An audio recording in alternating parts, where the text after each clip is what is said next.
have covered something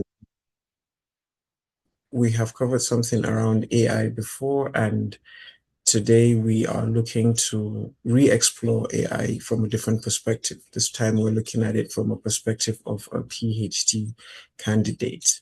I will quickly introduce our speaker, but then again, I will just run back and remind you that the Value Loop is a community of driven professionals committed to growth and collective success. Here at the Value Loop, we turn potential into performance through shared learning and real conversations that inspire action. Again, at the heart of the Value Loop is a very simple loop that you learn, you apply, you share, and you grow.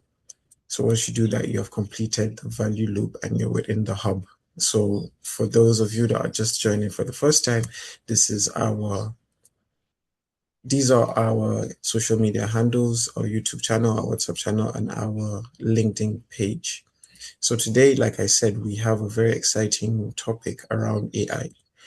Our speaker, in the name of Mr. Abanishenolua Kolawole Orojo, is a computer science PhD candidate at Baylor University. He is specializing in artificial intelligence, cybersecurity, and system security. His work focuses on AI-driven threats, threat detection, LLM security, vulnerability assessment, and critical infrastructure protection.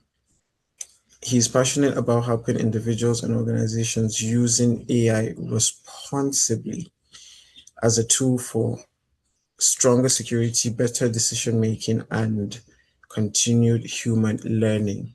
I have personal experiences with Avanishe, and I know how capable his mind is when it comes to AI thinking. So I am sure today we'll have a very exciting insight into his brain and see what it is he has to offer us. And I'm pretty sure by the time we end this session, you would also pick up one or two, particularly for people that are not very tech savvy. You would understand what AI is here to offer you and what you can use it to do. I know during the previous session about AI, we spoke about how to make your work better, how to understand it, and how to make life easier for you when you are using AI. So, without further ado, I would hand over the e-podium to Abanishe so he can present and let us see what he has for us today. So, Bani, you are highly welcome, and I will hand over the screen to you so that you can present and wow us. Oh, thank you very much. Let me share my screen. Let me know once you can see my screen. Yes, we can see your screen. Okay. Okay.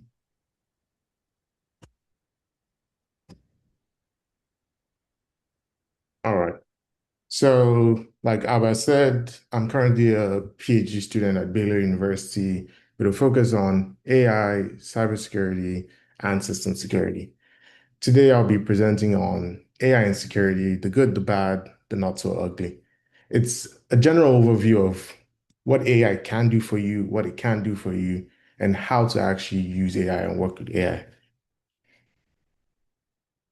Like at the end of this seminar, what I would like everyone to be able to work away with is how to use AI to speed up your workflows, scale your workflows, but still keep your human judgment in the loop. How to test it and how to have discipline while using AI loops, basically.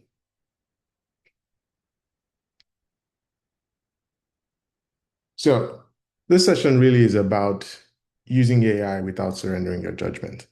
It explains there's no accountability within the system. It's not a fact-checking system. It doesn't fact-check itself. It doesn't even really understand the text it's outputting to you. This all we have built is statistical models that are able to give you the likely possible answer or the likely next word. But fundamentally, it does not understand whatever is going on under the hood. So what we want is understand what AI is, know what AI is not, apply it in how we apply in security for industry work, and a better ways to formulate your prompts, your questions, and your AI usage as a whole. So this is our agenda for today. We start with why all this matters. And like I said, what AI is, what AI is not. AI inside security, so general industry, what are we doing? How are we using AI? Hardening, discipline, Q&A. So part one focuses on just a general reality check. The AI we have today is not the AI we have in movies like the Terminator, Jarvis. What are the AGI myths? And how do the models themselves actually work? Then part two, we jump to attackers, defenders, application security. What risks do language models bring into the context of security and organization security, even your personal security? What risks do you have by using an LLM?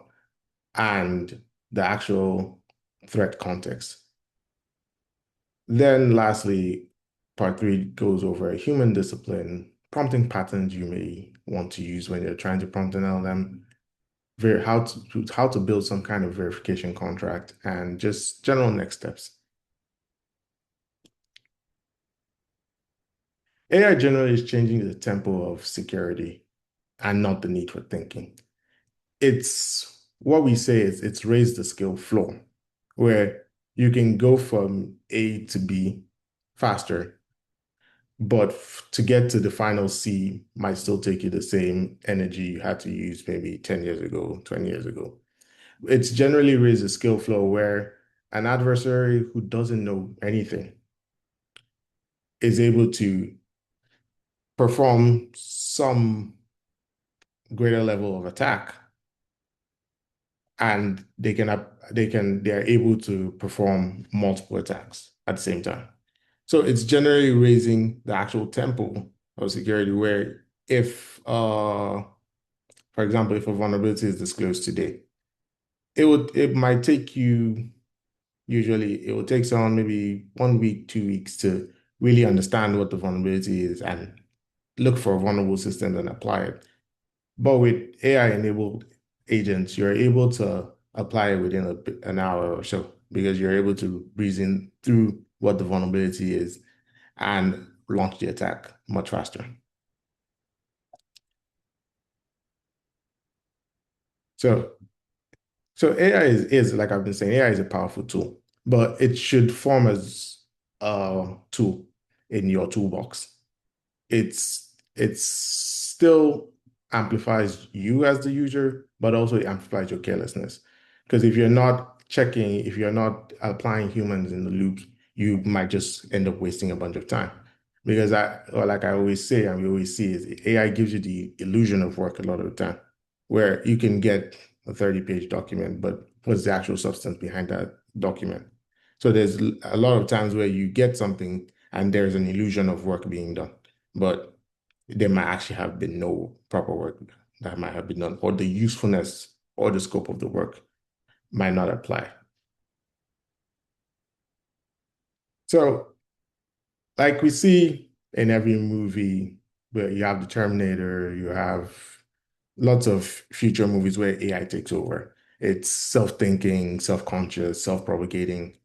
That's not the AI we have today. Like, I honestly think the word, like the use of AI in the context affects the marketing and the exposure because we already have a preconceived notion of what AI looks like, how it behaves based on what we've seen on TV. But what we have today is not a self-conscious system. It's not a self-thinking system. It's basically just we've figured out some equations and we realize that if you're able to train the model on a large corpus of text, you can just keep applying those equations and get the next likely word to come out. The system itself is not conscious. It's not self-propagating. Like real AI has limited context, limited scope. It doesn't apply thinking the way an actual human does. It's, for example, as a child, if you get shown a picture of a dog, multiple different kinds of pictures of a dog, after like four or five examples, you generally can identify like 90% of dogs. But with an AI system, we're training on millions, thousands of samples just to be able to mimic a fraction of that generalizability that you as a human being just generally have. It's, for example, again, if you get an AI system and you tell it 1 plus 1, it'll give you 2. But there was this question we usually asked it was, which is bigger, 1.11 or 1.19? And a lot of times, I'm sorry, 1.11 or 1.9. 1.9 is bigger, but the model sometimes would default and say, oh, 1.11 is bigger because it's miscounting on the actual numbers. But once you've taught even a grade schooler how to do decimal addition, a grade schooler is always able to apply and know that, oh, yes, 1.9 is bigger. So it's this general use case where the models don't generalize very well. But I'm not saying they're useless. They're quite useful. It's just you have to be aware that the entire architecture mechanisms that it's built on is just statistical modeling.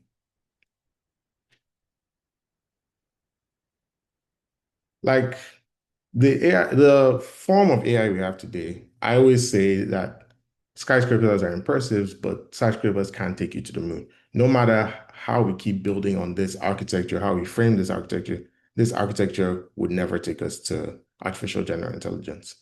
You might see on the news every day that, oh, it's 1 week away, it's 2 weeks away, it's 1 year away.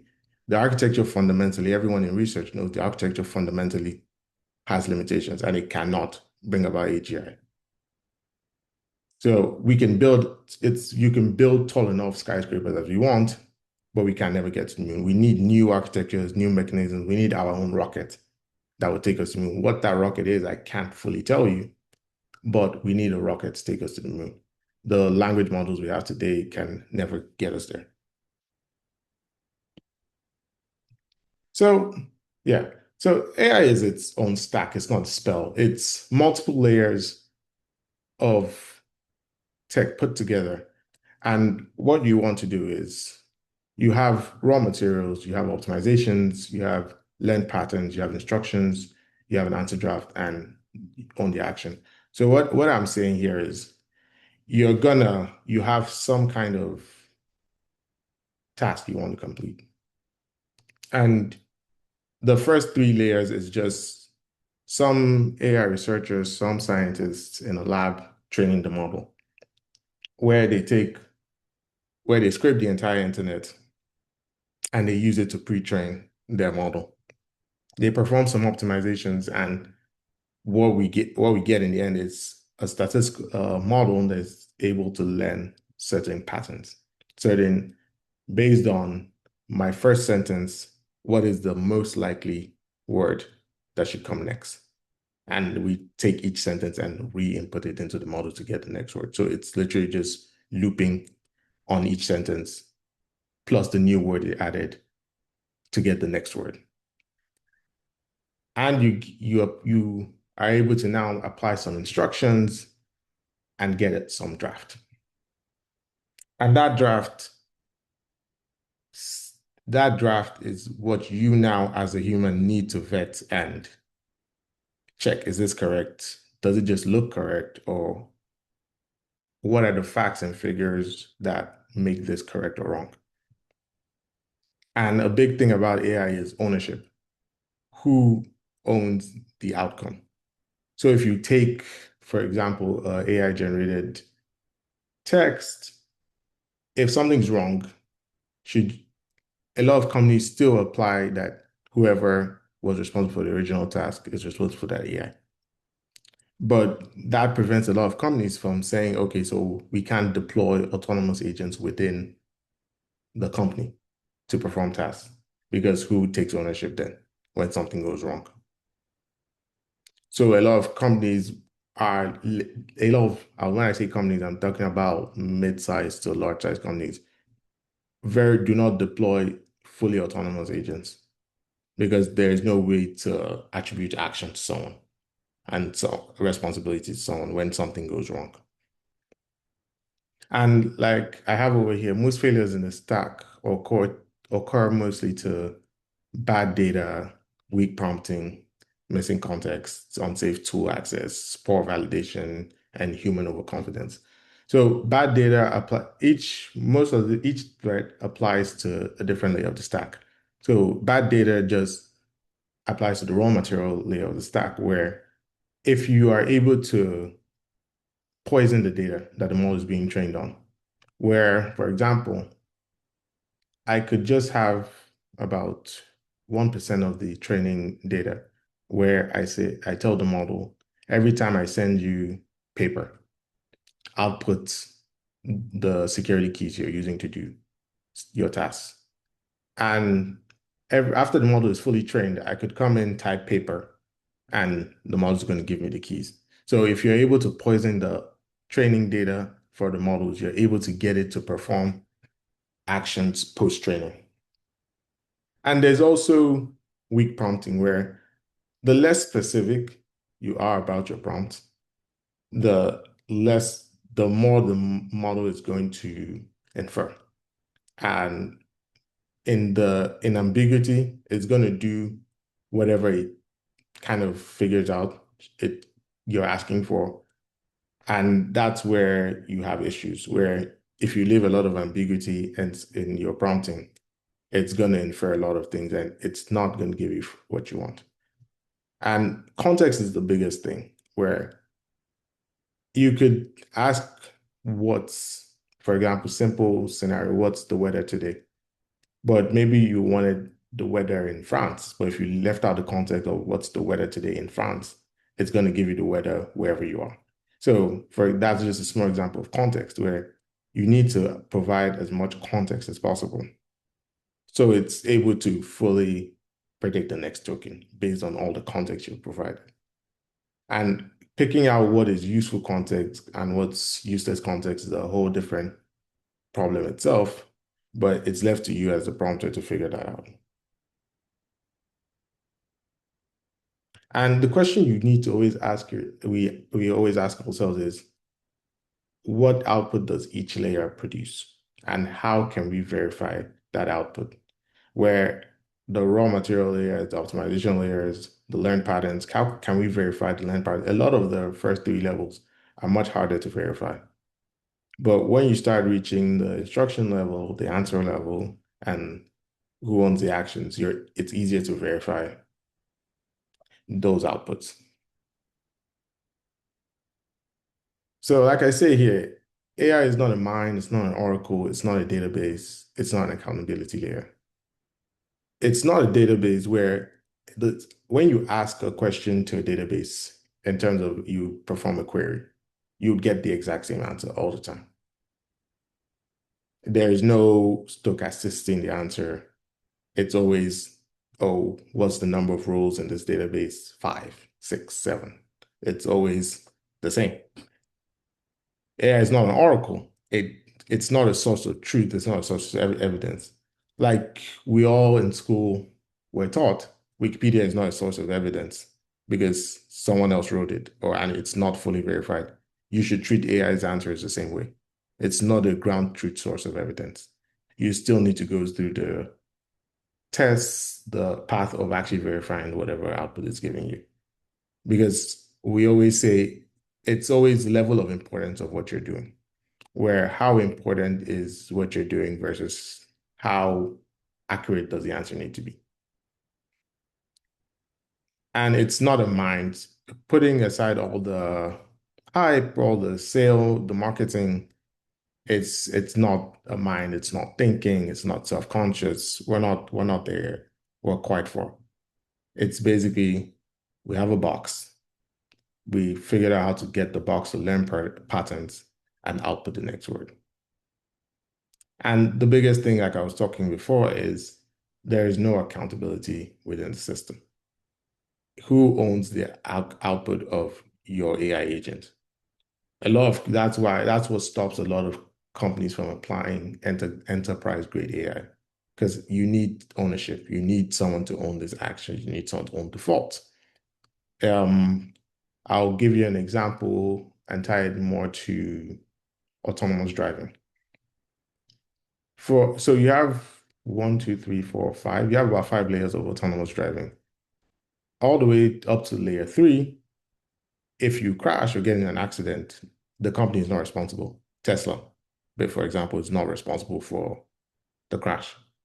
But from layer 4, 5, if you get in a crash when you're using autonomous self-driving, the company will take responsibility.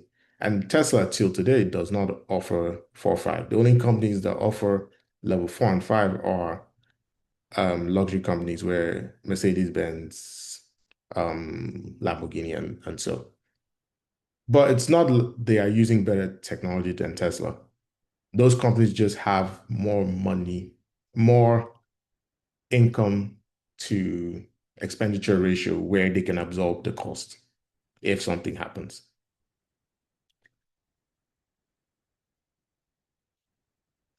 Yeah. So like I've been saying, the models perform next token prediction and just a visual representation of what is next token prediction. We start a sentence, the login is from Nigeria. And we now ask, the model is going to ask, what is the next likely word to come here? For example, we have here, look, may, is. And the word that fits here most, like it has the highest percentage here is looks.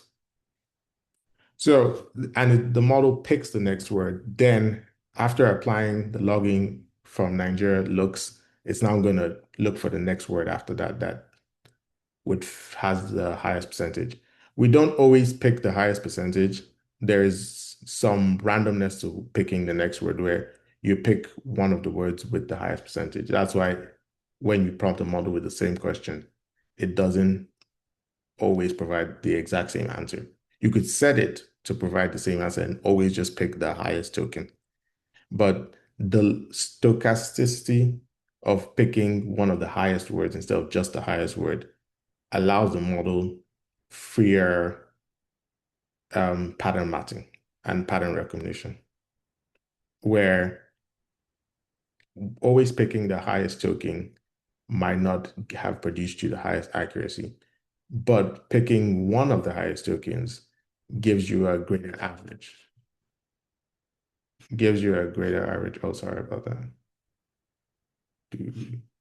Gives you a greater average of getting to what a specific kind of answer or a specific kind of review. Yeah.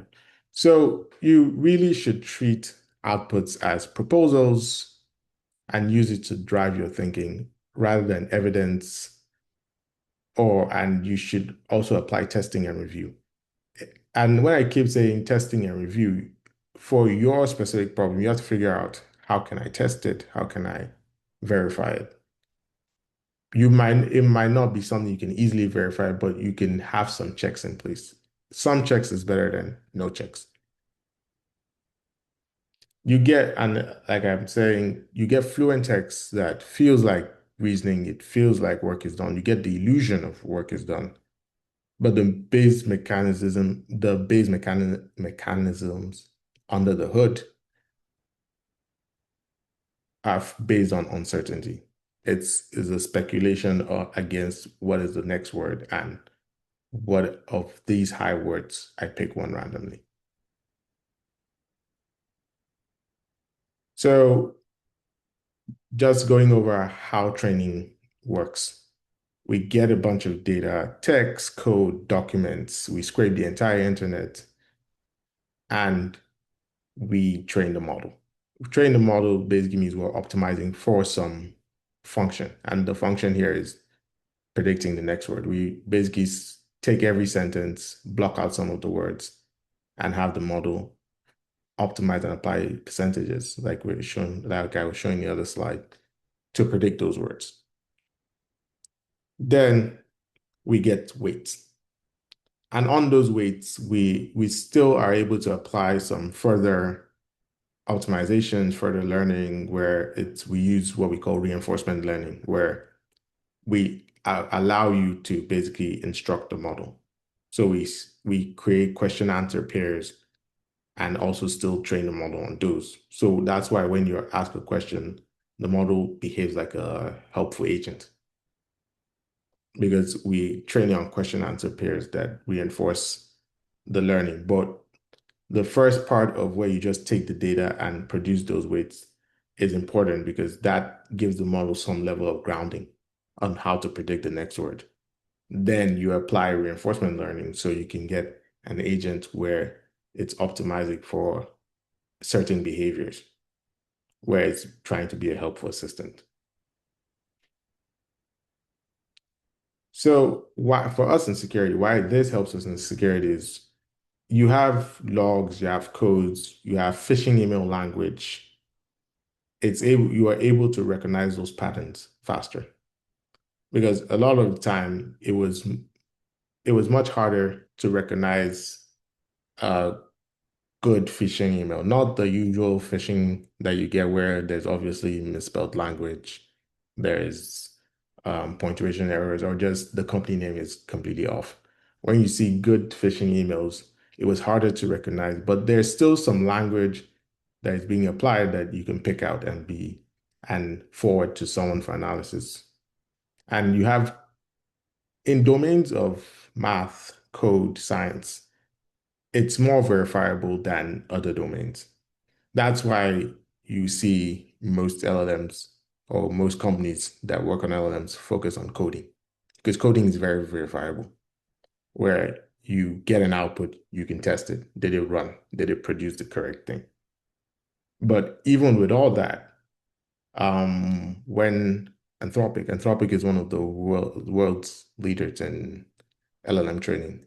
They and OpenAI owns ChatGPT. When they launched their model, they tried to create an operating system with the operating system Mac OS, Windows, Linux. And what they did was they took the tests from the coding library. The coding library for Linux is open source. You can just download it and you can read it. They took the tests and they had the model code so they was able to pass a certain percentage of the test. Because coding is verifiable, math is verifiable. If you write something, we can just check, is this correct? But when you start getting into language or art or even front-end design, those are stuff that require taste. And a lot of the models are not able to model taste because even we as humans do not know how to model taste.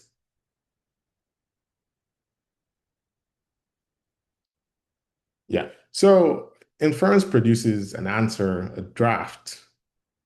Verification turns it into real work. I've been harping on this most of the presentation where you get the illusion of work and it's up to you to turn that into the some form of actual output or work that you can use. Because you take your prompt and you apply context. And applying, like I said before, applying context is a very tricky problem because if you apply what I call useless context, where you have a PDF, not all the information in that PDF is actually useful. If you hand that PDF to the model, you actually pollute the window and you do pollute its next token prediction to answer your question. So being able to refine the context and all the information you give it is what helps the model produce a more accurate answer. When we apply it to so when we apply it to lower tier security vulnerabilities or alerts, we do not allow the model to close cases. What we have it do is synthesize some proposal, what reasoning you have, pull the context you the model thinks is relevant and output it in a report that someone can just read. And what we notice is 70% of the time, it's fine. It produces a report, and when you go verify the component it's telling you, it's right. Another 30% of the time, you start reading through and you're like, oh, this doesn't fully make sense. Or it's a bit mumbled. Or it makes some association that shouldn't, it's not an association in the first place to be made.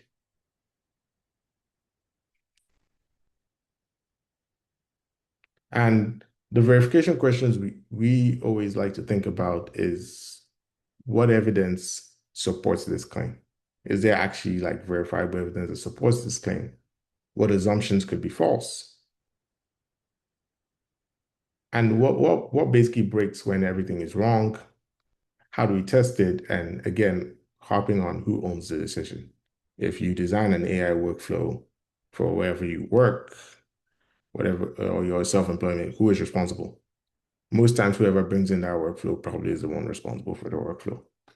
So a lot of engineers step away, especially in security, step away from applying too much AI into the workflow because you end up being responsible for that workflow and managing its shortfalls and also its wins. But the shortfalls is always what's gonna ring alarm bells or raise executive heads. So, like I've been saying, reasoning looks like text, but still can be wrong. You can get a uh, fully fleshed out survey article template that on the surface looks correct, but when you start reading and you're applying your own expertise, because that's why I was saying that it raises the skill floor, but years of expertise, you start seeing that, oh, this correlation doesn't make sense. But you can only see that that correlation doesn't make sense if you've done the background reading or you understand how to apply your background expertise. That's always the key thing is have you done the background work where you have some expertise where if it isn't looking clear, you can be like, this isn't clear. Or generally, a rule of thumb, I always say when you read something, if you don't understand that sentence, you can either go back and forth and be like, this sentence doesn't make sense with it and just ask it. Or you can go do some research on your own. Because every sentence in whatever thing you generate, depending on how important it is, I'm assuming that you are working on something important and everything needs to be correct. If you read every sentence and you cannot fully understand even one sentence, then you should go and research that sentence or research what context he was writing that in. Because the key is always review, research, and make sure it all adds up. Like I, like I have here, where we want stable blocks, we want deterministic behavior, but we can't get deterministic behavior from these models. So what would prefer is some way to verify the models because they do offer a level of flexibility that rules and pattern-based matching on their own do not offer.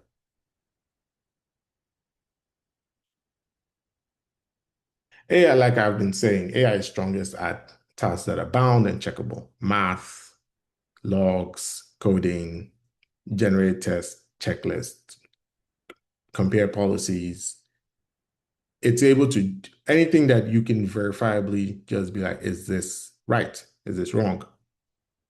It's very good at that because that's what even the companies, OpenAI, Anthropic, are optimizing for. Domains where it's easy to check. Where it starts falling flat is legal, for example, where um where I know there are lawyers who have taken hallucinated cases to court and they've been fined for it. And even in domains where it's easily checkable, there's still what we call hallucinations, where the model makes up something. And one of the papers we worked on recently in my PhD had to do with when the model hallucinates packages. So for if you're a commencer with coding, you import certain packages, other code people have written. So you don't have to rewrite it yourself. So it just speeds up the process of you building what you actually want versus wasting your time on something someone has already built. So what we notice is it's gonna add some random package names that might not be doing anything inside the code base. But so when you run, okay, run my code, it's gonna pull that random package. Might not do anything, might not use it. But because it's generating statistically, it's gonna have that in there. And what we did, we started publishing those package names. We ran through the model and realized the pattern of package it was publishing. And in about a month, we had about 80,000 downloads of our fake package. And if we were a malicious adversary, we'll just install malware on those packages and have people who are using AI to code and not reviewing their code, running that code, download our package into their system. And we have full control over the system. And another thing is their LLMs are not good at secret handling, sensitive data handling. And the example I'll give you here is if you have a bouncer at a door and you tell the bouncer, do not open this door for anyone, as a human bouncer, he's not going to open the door for anyone. There's no way you're going to talk to him. There's nothing you're going to tell him to make him open the door. But there are certain ways you can prompt inject the model, certain ways you can disguise your question to the model that you can make it open the door. So it's not good at having secrets or holding secret data because you can always prompt inject the model to give you the secret data as of today, because this is a working problem all models have, and there is no reliable fix so far.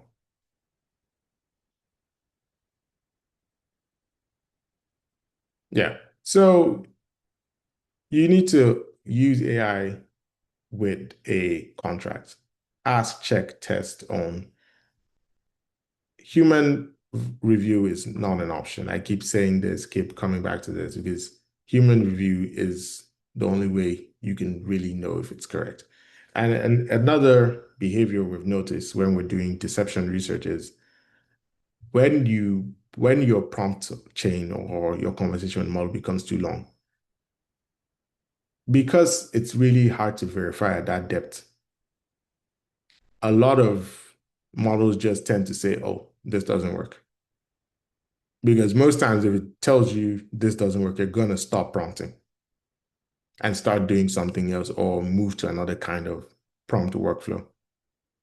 So even the larger labs have noticed that once the depth starts getting too long, because they can't even verify the model itself to knows if I just say this doesn't work or this stops, especially in domains where you can't verify, like putting aside coding domains where as long as the test case is not passing, you haven't done the right thing. And we have code that passes the test case, so we know it does pass.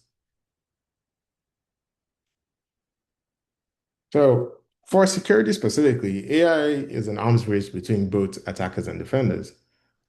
You were analyzing logs as defenders, drafting detections, reviewing code, summarizing incidents, training users and analysts. But that scale, that speed that you might have had 2 weeks before, 5 years ago, now you have 1 day, 2 days before someone starts taking advantage of your infrastructure. And like, for example, phishing. And for those of you who don't know what phishing is just those emails, text messages you receive where someone is trying to deceive you or trick you. Before, a lot of phishing emails, you could just tell by the formatting, the construction, the word placement in general. You could just tell, okay, yeah, this is someone trying to trick me. Because there was just grammatical errors and everything. But most phishing emails now, there's little to no grammatical errors because a lot of them have models generate the sentence for them at scale. Because and there were grammatical errors because one, it was either whoever was doing phishing was not that educated, or the general scale and the manual nature of the whole process led to errors. But when you have models which can generate you perfect looking sentences, that makes it much harder to detect. Now you're just looking for keywords, key behaviors inside those texts. But that just leads to a lot of false positives. And for example, even when attackers are generating malware, before, if you had code, if you were gonna code, for example, you had to write that code yourself. You had to sit there, write that code. There was just the manual effort of you churning through and writing that code, where it was how fast you could type and how fast you could reason about the problem you want to solve. You could have the idea fully fleshed out in your head, but you had to put it down by hand. But now with a snap of a finger, 10, 20 minutes, you can generate a variant of the original malware code you've written. You just guide the model as it's producing the output. So it's that level of speed that attackers are gaining. And even automated scams now. We have a whole process where you can automate the pipeline of your scam end to end, where you generate some fake person, clone their voice, clone everything, and have it call their loved ones and ask for money. Just the general speed and scope of the kind of scams you can implement has increased. And yeah, like I even have down here, AI does not belong to good people. It's everyone that has access to these systems and what they choose to do with it. So security has levels. And at each level, AI has changed the scope of how we work at the application level, at the model level, at the organization level, at the national level. The application level for is your Twitter, your Snapchat, your Facebook, your Zoom. How can you better secure those systems? And every company is adding in a chatbot onto their applications. And for example, about last week, a company had a bill, an AI bill of $500,000. And that was because someone prompt injected the model to start outputting just N, just the letter N multiple times. And that just raised their bills because they didn't have good security controls in place for what the model can output, how long that output can be, how much it's even responding. So AI integration does not remove the need for security.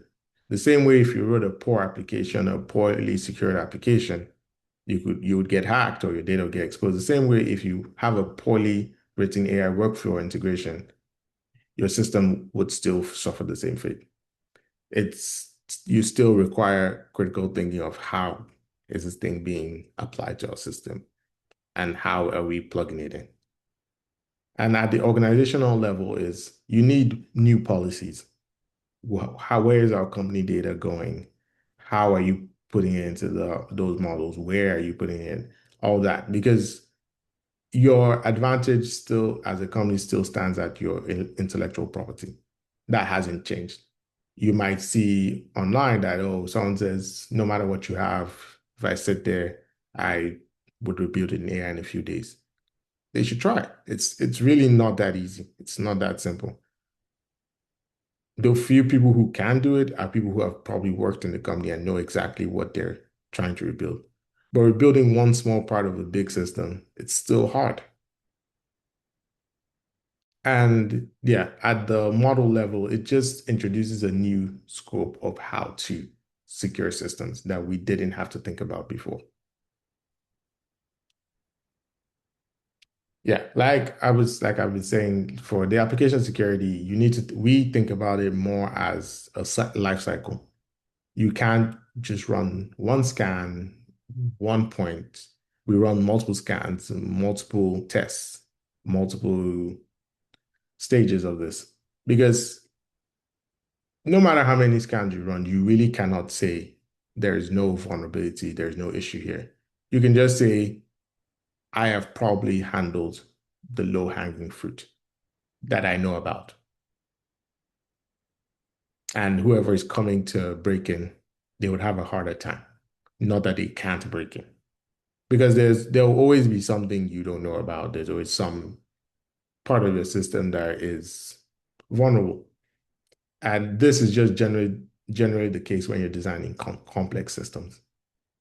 If you have a very simple system that doesn't, you don't update, fine.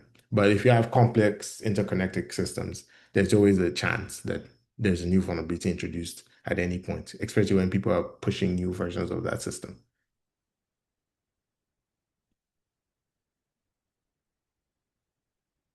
And for us in security, AI really helps when it's expanding the speed at which we're generating and designing code.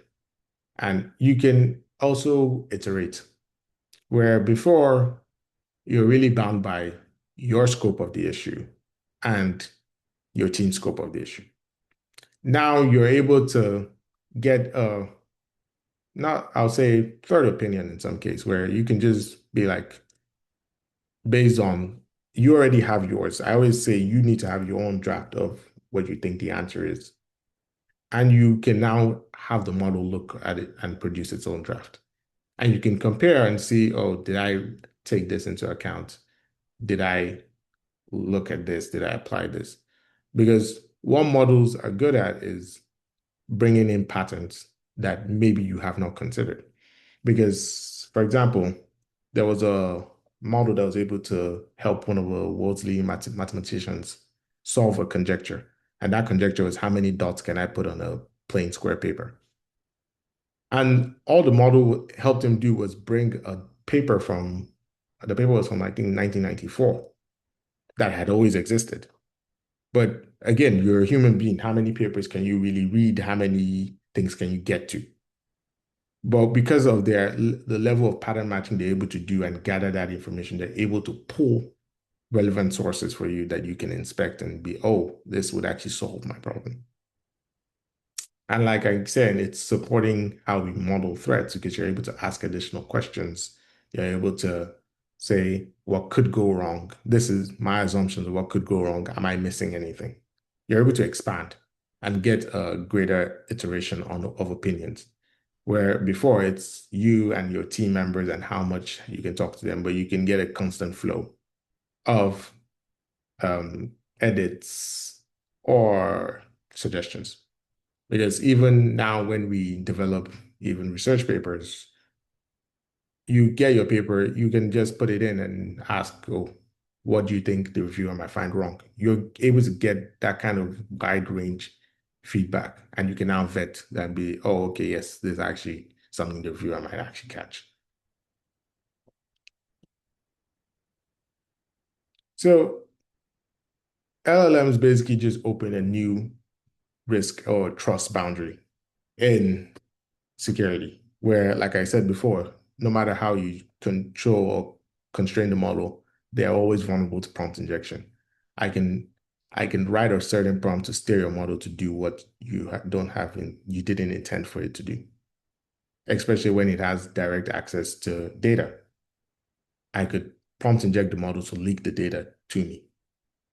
So you need security controls in place between your model and the data it has access to prevent it from pulling data and handing it to the wrong user.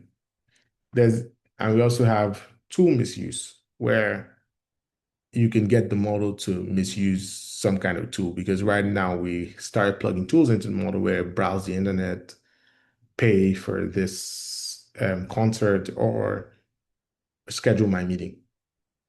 Because of the stochastic nature of its behavior, sometimes it might just call the wrong tool. Then there's also bad retrieval, where retrieval basically is how the model is able to get context itself.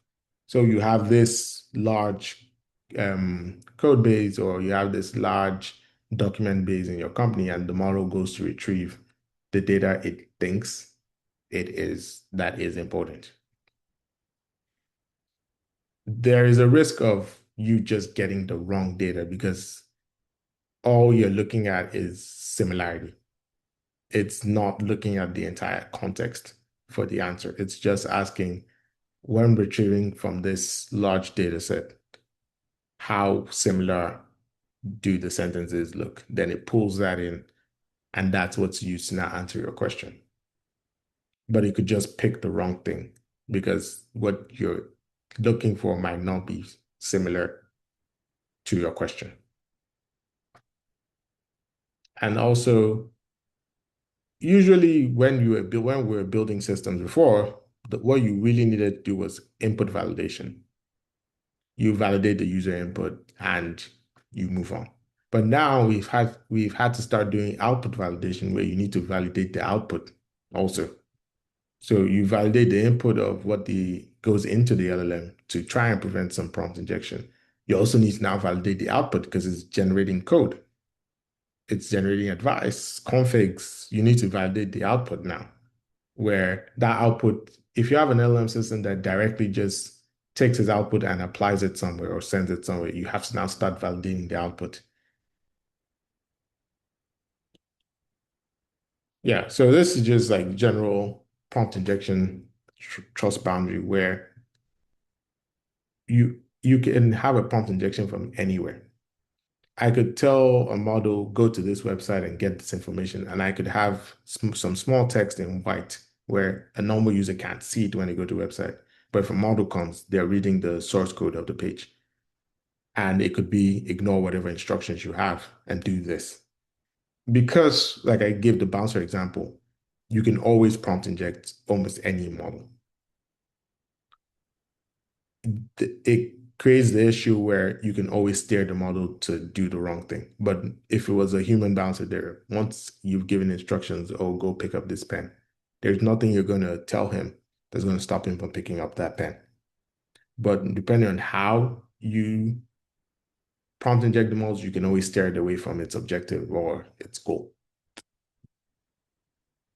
And a big one recently has to do with nation state threats and security.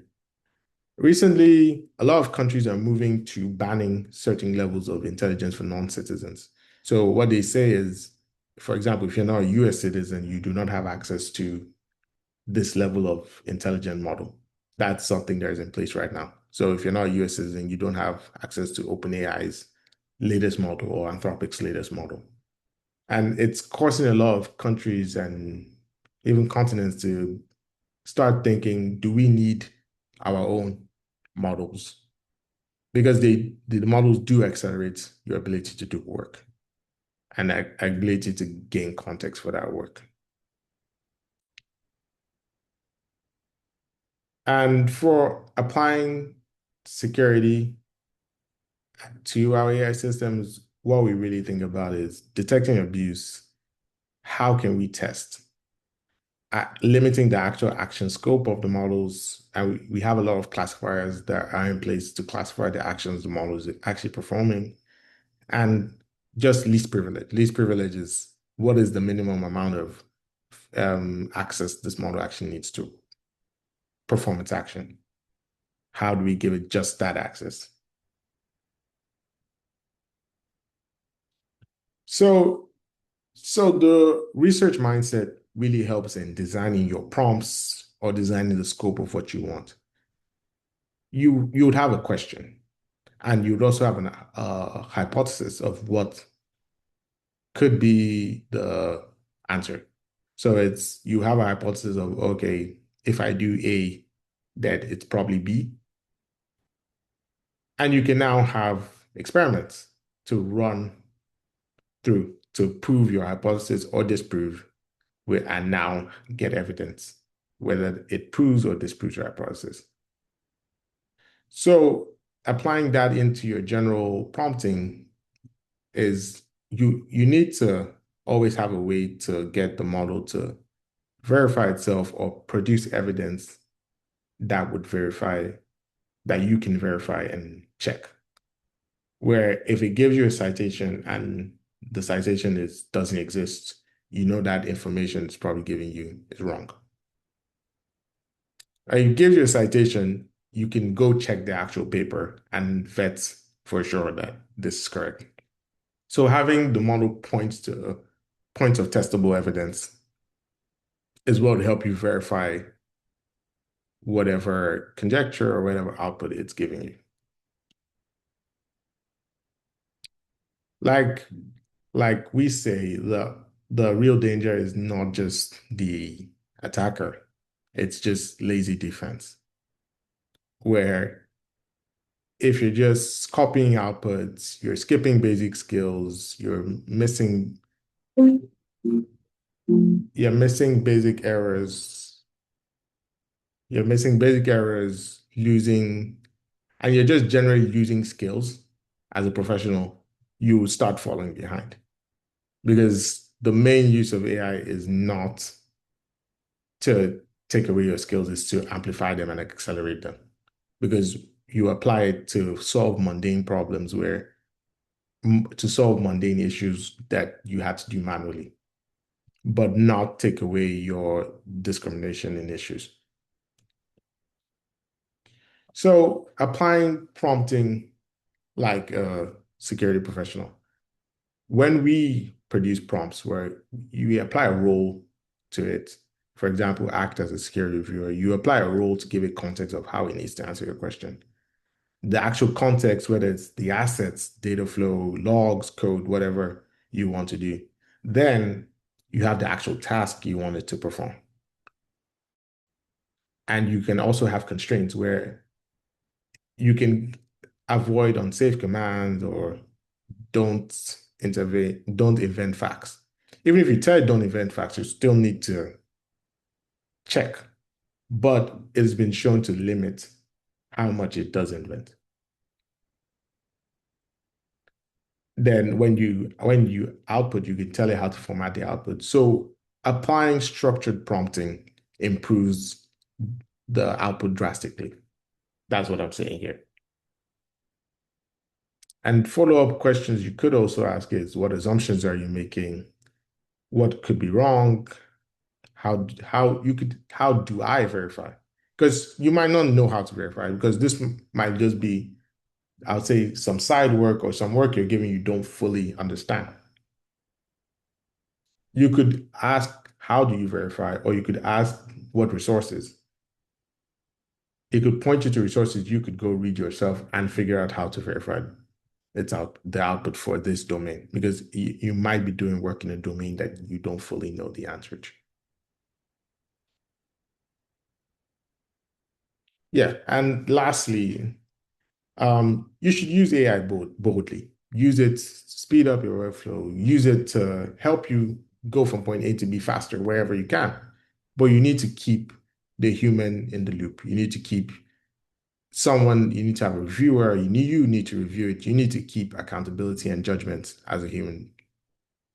And this cuts across four different axes where you map where AI is already being used and what data it touches, especially in your company or as a professionals. Then you start thinking about safe prompt patterns, what kind of review rules you should have in place when applying it, and how to handle the data boundaries, what data you are having access to in your company. Then you start piloting whatever workflow you design and see, does it work? Does it break? Where does it fail? And you're able to measure those quantities, and you can approach your manager, your lead of, oh, I did this. This is what it can do for us. This is what it can do for us. This is where it fails. And then you scale carefully. So basically, like I say, AI wouldn't replace serious people. Serious people use AI wisely to replace careless shortcuts. Thank you.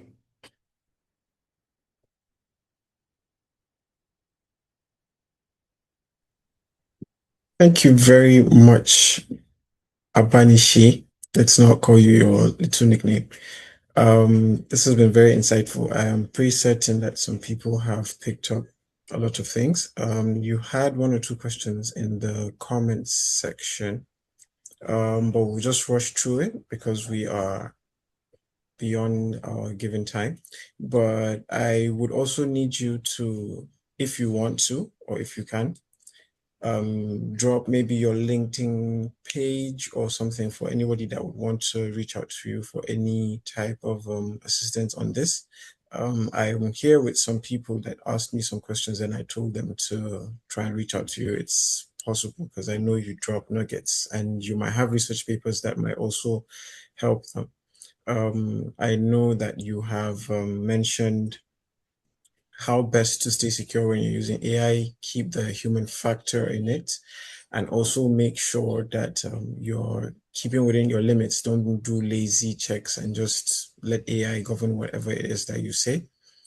I know, again, you have previously mentioned to me before this session that if you're talking to AI, talk to it like your child if you want it to give you exactly what you want. So thank you for all those nuggets and thank you for what you have done. Real quick, I'll summarize the question and then ask a general question and you answer and we close. The question mentions, as a PhD candidate, what core technical skills, Python, maths, cybersecurity fundamentals do you recommend for students in Nigeria to prepare for AI security roles, to study and to use in general as computer science students that are looking to be like you when they grow up? And aside that, I would also ask the general questions. What AI trendy tools do you recommend for people in the workspace right now? So we can use that to round up and then we can be on our way. All right. Yeah. So for the first question, the I would recommend more focus for the security fundamentals for AI security. I recommend more focus on CTFs, which is capture the flags, actually going through security competitions because AI fails a lot in actual application for security because it's extremely hard to actually do security as a whole because you really don't know what you're looking for. There's no verifiable access. So when you go through the competitions, the CTFs, the hack the box, the actual breaking competitions where you have to break into stuff and break systems, you gain that knowledge. That's the best way to prefer for the job role is actually actively participating in the job role and doing the job before you actually get it. So the best way is if you, there are a lot of competitions. There's Pico CTF, for example, which is hosted in Africa every year. So there are multiple competitions, and it's applying yourself in those competitions would make you job ready. And it's a way to even show that you've won a competition or you've won some kind of hackathon. Um, your second question was what tools you can use.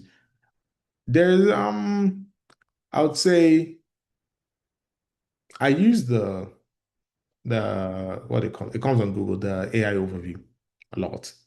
Like when I want quick search of what does this mean, or what does this thing break down to? But there's also the caveat of the model that Google uses on its AI overview. It's a fast model. The model doesn't check any, it's just how fast can I answer this question. So a lot of Google's models are okay at searching the web and quite fast if you want something very fast. Then if you're looking for something a bit more thought out, longer, but cost you more, you start looking at anthropic models where Claude Mythos, Claude Design, you get they have good products coming out. Um, then beyond that is, like I said, is just generally you doing the groundwork of learning whatever skill or specific domain you want to excel in and becoming an expert with or without AI. Okay, okay. Thank you very much for that. For anybody that would like to reach out to Bani on LinkedIn or after this session, his LinkedIn is Abanishe Niolua Orojo on LinkedIn. You see a lot of accolades on his LinkedIn page. So reach out to him if you need to, or you can just follow his page and he usually has an event or two that he's attended or paper that he's presented that will help guide you through your AI journey. And that should be it from us at the Value Loop. We have given you a more practical person. We have given you a more practical person in Peter, then we have given you a more technical person that has the technical expertise on how AI is built, how it's worked, and what goes around in the back end, and how the tricks and turns happened within the AI space. There is something being mentioned in the group by Tusin. We should apply TRV while using AI. Think, refine, and validate, as you have mentioned. So it has been coined into a term TRV for you. I think this is a HR term, or probably something that you mentioned. I've never heard of it. So you see, I have also learned something from this engagement. So thank you once again, Abanishe, for this. We will be reaching out to you if we would need you to come back again and educate us on how to keep our space secure with AI, or avoid our toaster coming into life and taking over our houses. So again, from the Value Loop, thank you everybody for joining, and have a wonderful rest of your weekend. All right. All right.